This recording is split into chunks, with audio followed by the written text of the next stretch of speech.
En un tribunal del estado de Florida, Ronnie O'Neill comparece ante el juez tras ser acusado de matar a su novia y a su hija discapacitada de 9 años, así como del intento de asesinato de su hijo de 8 años, que testificó en su contra, lo que dio lugar a este dramático momento en la sala del tribunal.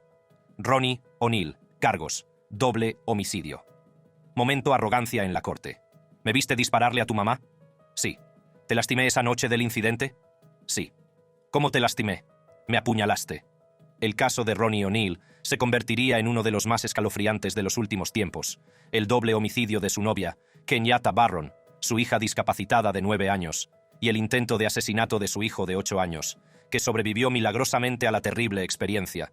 El caso suscitó rápidamente una gran atención, no solo por la brutalidad de los crímenes, sino también por el desgarrador testimonio del hijo superviviente. Me sujetaba, y era como encender una cerilla.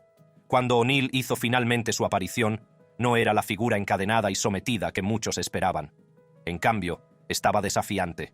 En un movimiento que sorprendió tanto a los espectadores como a los expertos legales, O'Neill declaró su intención de representarse a sí mismo, evitando el consejo de abogados experimentados por el derecho a contar su historia con sus propias palabras. Yo maté a Kenyatta Barron. Finalmente, tras días de intenso debate y análisis, el jurado llegó a un veredicto. Culpable. La palabra resonó en la sala, no una sino varias veces, cuando el jurado declaró a O'Neill culpable de los cargos de asesinato en primer grado, intento de asesinato e incendio provocado. La juez tuvo unas palabras que decir al sentenciarlo a 60 años de prisión.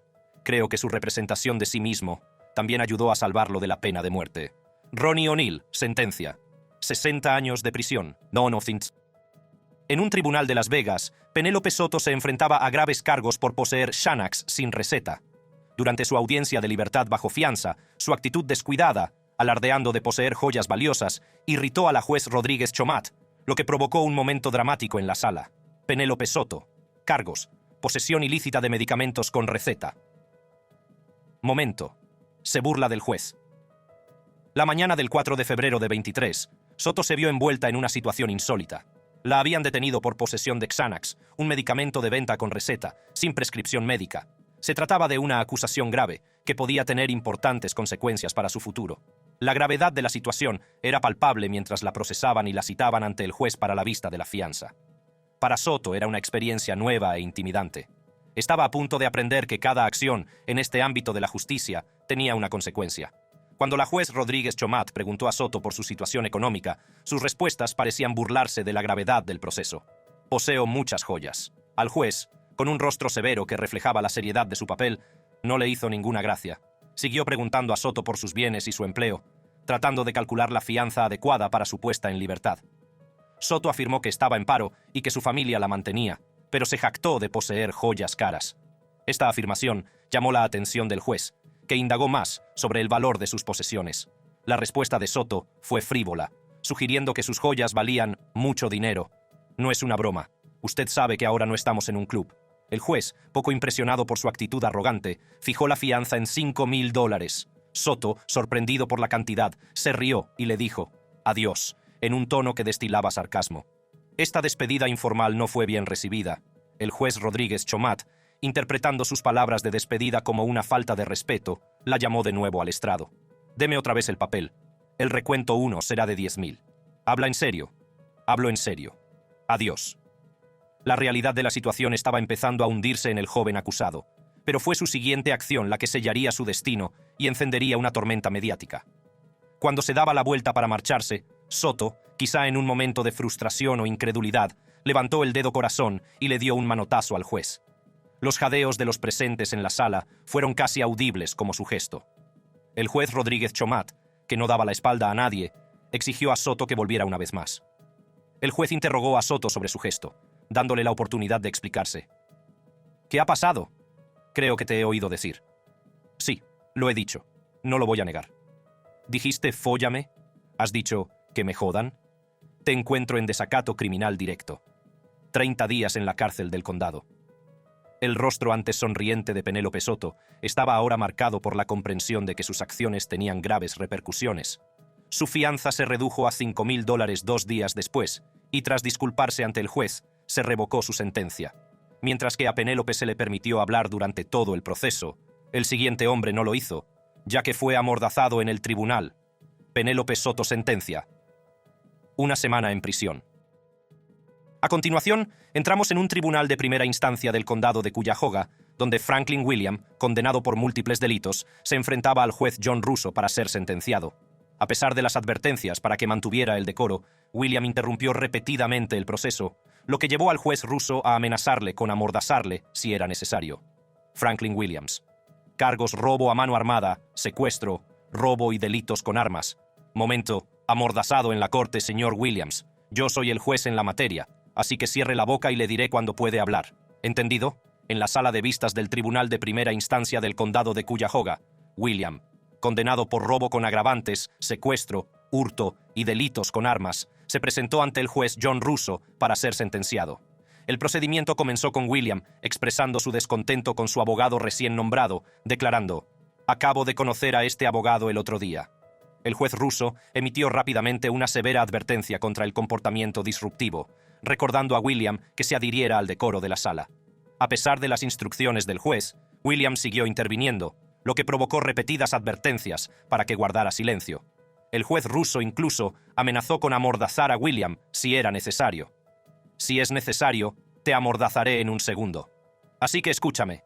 A pesar de la escalada de tensión, William persistió en discutir con el juez, lo que llevó a un momento impactante cuando los diputados fueron llamados para contenerlo. Cuando los agentes se acercaron, William siguió protestando. Señor Williams, me gustaría dejarlo muy claro. Si escupe o intenta morder a cualquiera de mis ayudantes, va a tener un mal día. ¿Está claro? No voy a hacer nada de eso, hombre. Puedes grabarme ahora. Estamos abajo para esta mierda. Finalmente, su boca fue grabada. A pesar de esto, siguió interfiriendo con el procedimiento. Es lo que es. Volvemos al registro. El señor Williams tendrá la oportunidad de hablar en el momento oportuno, y yo moderaré todo lo que diga. La actuación del juez desató la polémica, y muchos criticaron el uso de cinta adhesiva para silenciar al acusado. Algunos argumentaron que el juez Russo no mantuvo la imparcialidad y la moderación en el manejo de la situación. El juez se disculparía más tarde en procedimientos posteriores. En retrospectiva, aunque hay precedentes legales de amordazar a un acusado para mantener el orden en el tribunal, pido disculpas por haber tomado esa medida la semana pasada. Williams, por otro lado, a pesar de ser condenado a 24 años, tuvo la última palabra en el tribunal. ¿Puedo decir algo? Libertad de expresión. Sin cinta adhesiva. Franklin Williams. Sentencia: 24 años de prisión. Mientras que Frank podría haber estado abogando por la libertad de expresión en el tribunal, De Obra podría estar abogando por una gran paliza violenta para los jueces. En un impactante incidente ocurrido en el Tribunal de Distrito del Condado de Clark, De Obra Redden, delincuente violento reincidente con un historial de 3 delitos graves, se abalanzó sobre la juez Mary Kay Holtus durante su sentencia por intento de violencia, lanzando un brutal ataque que fue captado en vídeo. Así, la juez condenó a Redden a 4 años de prisión, poniendo de relieve la gravedad de sus actos. De Obra Redden. Cargos: intento de violencia con lesiones graves. Momento: ataca al juez. ¿Es un avión? ¿Es un pájaro? ¿Es De Obra Redden?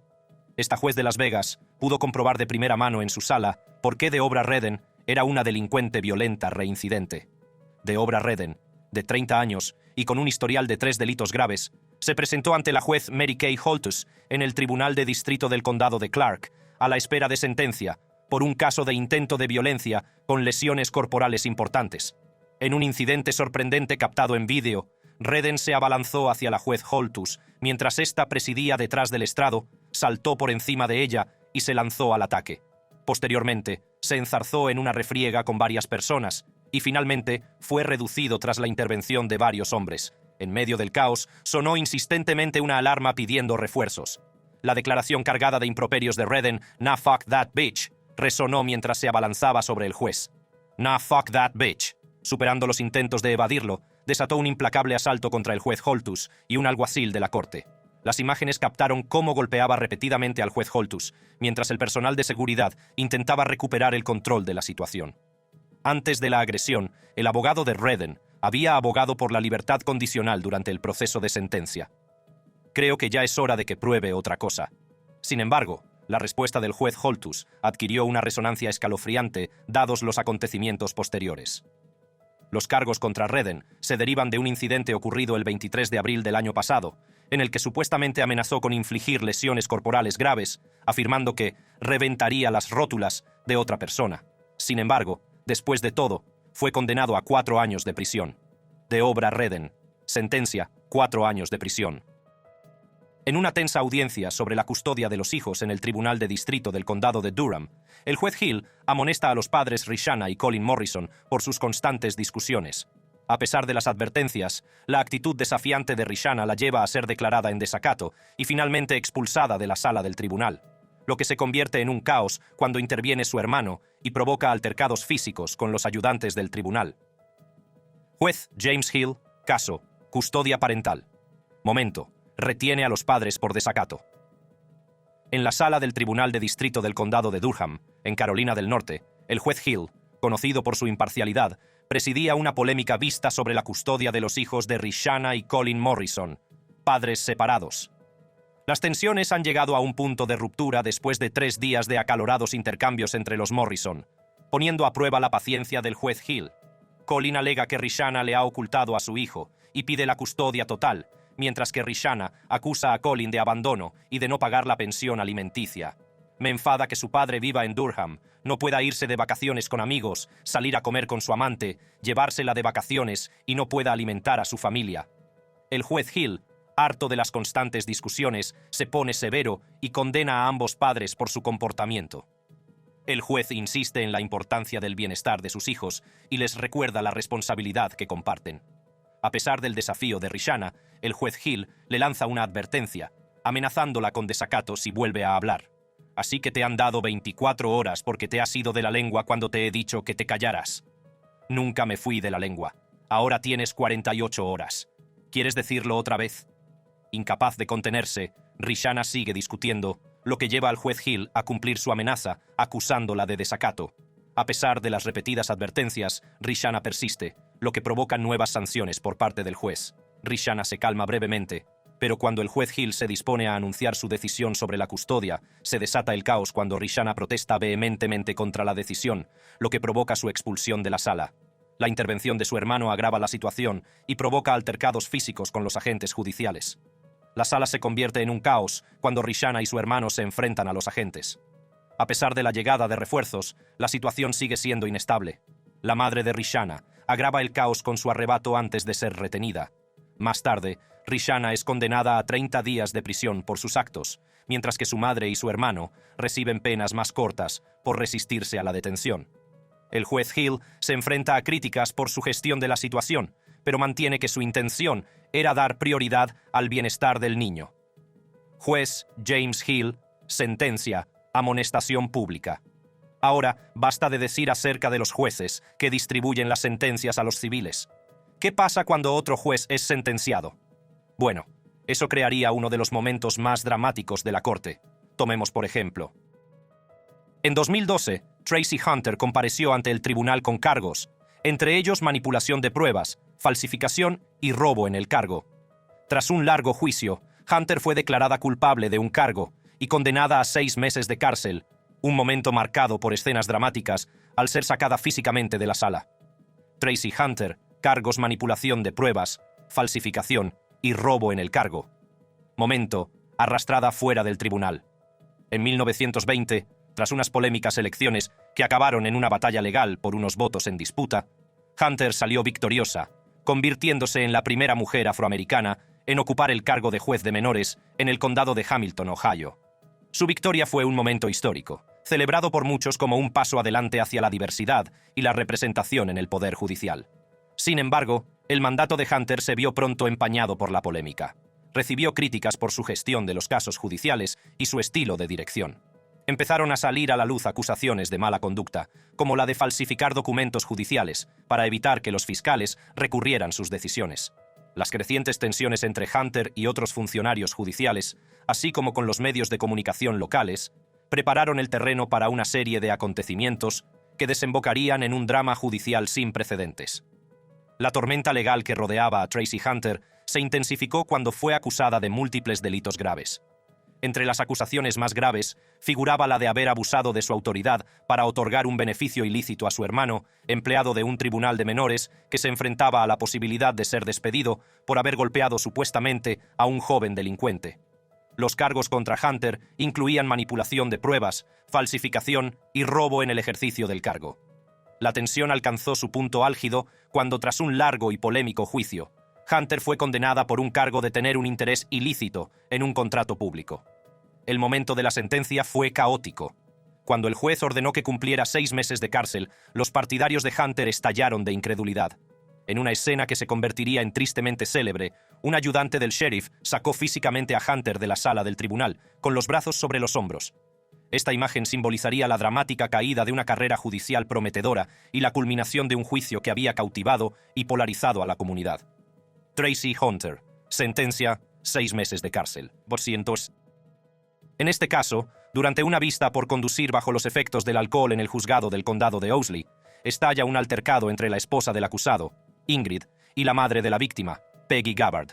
El juez William Bow Leach condena el altercado, ordena que todos los implicados se enfrenten a cargos de desacato y dicta penas de 30 días de cárcel. Ingrid Bird también es acusada de agresión. Shane Bird, cargos Dewey. Momento detenido por desacato. Dentro de la corte del condado de Owsley, en Boonville, Kentucky. El acusado, Shane Bird, está acusado de conducir bajo la influencia, con el juez William Bow Leach presidiendo el proceso. Tras la audiencia de Bird, se llega a un acuerdo para que pague una multa de $500 a la mujer a la que hirió mientras conducía bajo los efectos del alcohol. Sin embargo, las tensiones no tardan en aumentar cuando Ingrid Bird, la esposa del acusado, y Peggy Gabbard, la madre de la víctima, se encuentran sentadas una cerca de la otra en la sala del tribunal. Cuando el juez Leach se dispone a abordar el siguiente caso, estalla el caos. No está claro quién inicia el altercado, pero Gabbard asesta un golpe decisivo, seguido de la intervención de una mujer no identificada que parece actuar en nombre de Ingrid Bird. Shane Bird, el acusado, también participa en la refriega. Tras varios minutos, Ingrid Bird es escoltada fuera del lugar, restableciéndose temporalmente el orden. Sin embargo, el juez Leach no está nada contento con la alteración del orden. Exige responsabilidades a todos los implicados y les ordena comparecer ante el jurado por desacato. Nadie queda exento de la condena del juez Leach, incluidos los que intentaron calmar la situación. El juez impone una estricta pena de 30 días de cárcel a cada uno de los participantes, expresando su incredulidad ante la falta de decoro en su sala. A pesar de los intentos de recuperar el control, el incidente acaba con varias personas, entre ellas Peggy Gabbard, Shane Bird, la mujer de la camisa de rayas e Ingrid Bird, acusadas de desacato. Ingrid Bird recibe un cargo adicional por agresión. Antes de reanudar los procedimientos, el juez Leach lanza una severa advertencia, amenazando con penas de 6 meses de cárcel si se vuelven a producir interrupciones. Es un mensaje claro. Se mantendrá el decoro en la sala y cualquier intento de perturbar el proceso tendrá graves consecuencias. Shane Bird, sentencia: 30 años de prisión. Vestido con el atuendo de acusado, Frank DeLeon Jr. se enfrentó a un acuerdo de culpabilidad por admitir el asesinato de Diamond Álvarez, lo que le libró de la pena de muerte. Frank DeLeon Jr. Cargos: asesinato. Momento atacado en el tribunal. Sin embargo, como el juez esbozó los términos, se produjo una pelea. Frank DeLeon Jr., vestido con el atuendo habitual de un acusado, con expresión inescrutable, escuchaba cómo le exponían las condiciones del acuerdo. El acuerdo que tenía sobre la mesa suponía un cambio radical con respecto a un posible juicio conjurado.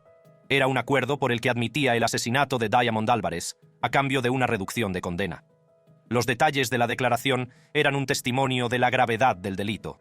Frank tendría que declararse culpable de un cargo menor de asesinato, evitando así la posibilidad de enfrentarse a la pena de muerte o a cadena perpetua sin libertad condicional. Mientras el juez exponía metódicamente las condiciones de la declaración, la sala estaba pendiente de cada palabra, con un silencio solo roto por el trasiego de papeles y los ocasionales murmullos de asentimiento del abogado de Frank. La realidad de la situación se iba imponiendo. Era el momento de ajustar cuentas, un punto de no retorno para el joven que había segado una vida y destrozado una comunidad. Cuando llegó el momento de que Frank hablara, su voz era un murmullo bajo, casi perdido en medio de la acústica de la sala. Admitió el asesinato de Diamond Álvarez, y sus palabras contrastaron con la vibrante vida que había extinguido. Mientras relataba los acontecimientos de aquel día de enero, un escalofrío colectivo pareció recorrer la sala. La confesión fue una confirmación del horror que se había abatido sobre Diamond, y fue más de lo que algunos podían soportar. La reacción fue inmediata y visceral. Desde la tribuna estalló un grito de angustia, el sonido crudo del dolor de una madre cuando la realidad del destino de su hija quedó al descubierto para que todos la oyeran. Los demás presentes en la sala empezaron a reaccionar y sus emociones se desbordaron en un torrente de lágrimas, jadeos y oraciones susurradas. El decoro del tribunal se resquebrajaba a medida que el coste humano del crimen se hacía sentir entre todos los presentes.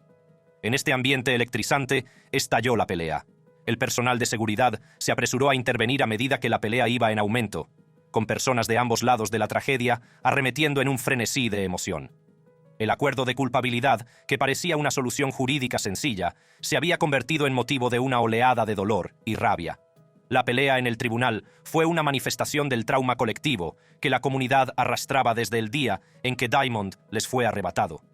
Fue un momento que subrayó la profundidad del sentimiento que rodeaba el caso, un duro recordatorio de que la naturaleza desapasionada de la ley a veces choca con la cruda humanidad de aquellos a los que pretende servir.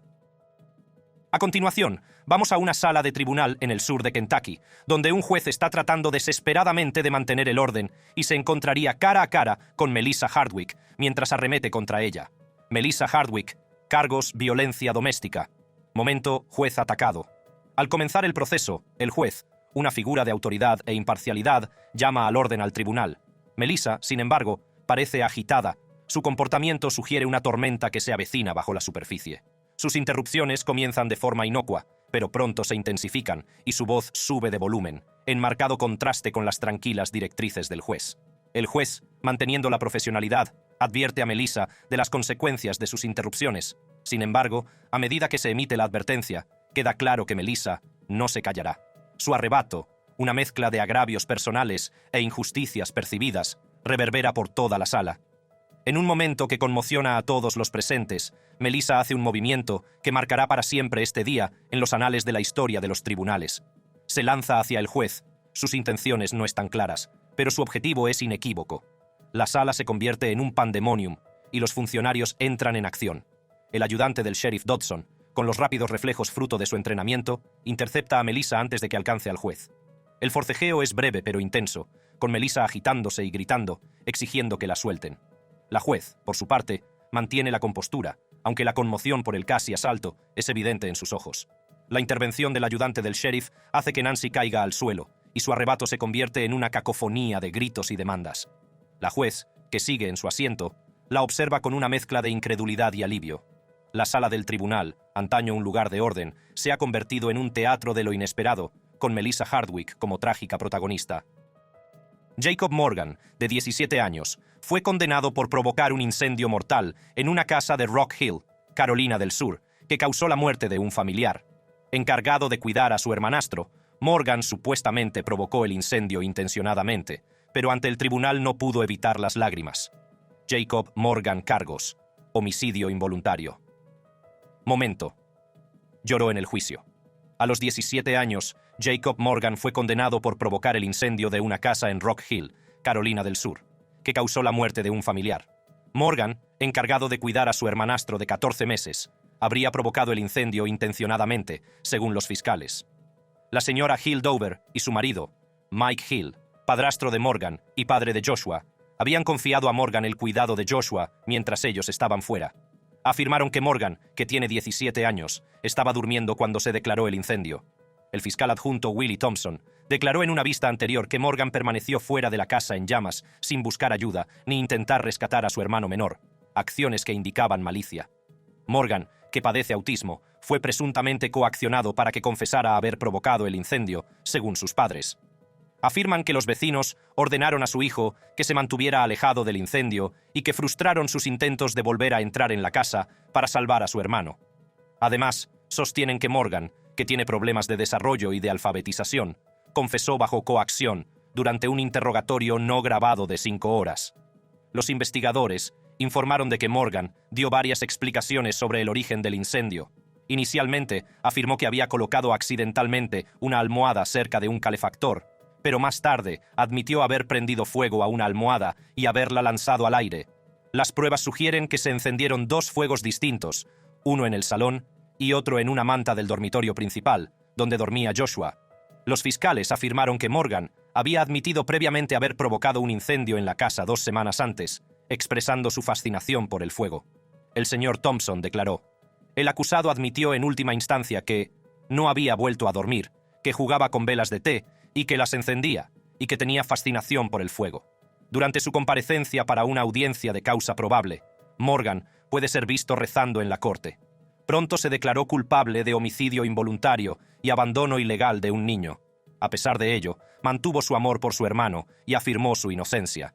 Morgan fue condenado a 15 años de prisión, pero fue puesto en libertad tras cumplir solo 7 años. Acusado de matar a su compañero de piso, Damon Kemp parecía visiblemente perturbado mientras era conducido al tribunal. A pesar de las protestas de Kemp, el juez encontró causa probable para su detención y denegó la libertad bajo fianza. Mientras Kemp era escoltado fuera, los familiares de una de las víctimas, Trey Ingraham, expresaron su angustia, preguntándose por qué Kemp haría daño a alguien que le había proporcionado cobijo sin pedirle alquiler. La madre de Ingraham lamentó la trágica pérdida, destacando la juventud de todos los implicados en el caso. Damon Kemp, cargos asesinato. Momento. Llora en la corte. Dios, Dios, Dios. Damon Kemp fue acusado de matar a su compañero de cuarto, y cuando fue llevado en silla de ruedas a la corte, todo parecía fuera de lugar, desde su expresión facial hasta la forma en que se movía. El juez declaró, en medio de las protestas de Kemp: habiendo revisado su arresto, encuentro causa probable para su detención. Le he asignado un abogado de oficio para que le represente esta mañana. La mirada de Kemp se desvió cuando el juez anunció que continuaba detenido. Dadas las circunstancias, no puedo concederle la libertad bajo fianza, afirmó el juez. Mientras los agentes judiciales escoltaban a Kemp, los familiares de Trey Ingraham, una de las víctimas, luchaban por contener su angustia. Day, ¿por qué le has hecho eso a Trey?, gritaba uno de ellos. Day, nosotros cuidamos de ti, Trey cuidó de ti, incluso te proporcionó un lugar donde quedarte sin pedirte alquiler. ¿Por qué, Day? ¿Por qué? Según la policía, Ingraham y Jordan Padden habían ofrecido refugio a Kemp en su apartamento de Daytona Beach e intentaban ayudarle. La madre de Ingraham, Nerissa Carter Young, angustiada, buscó respuestas sobre la prematura desaparición de su hijo. Incluso el presunto autor, dicen, solo tiene 19 años, no son más que niños, se lamentó Young.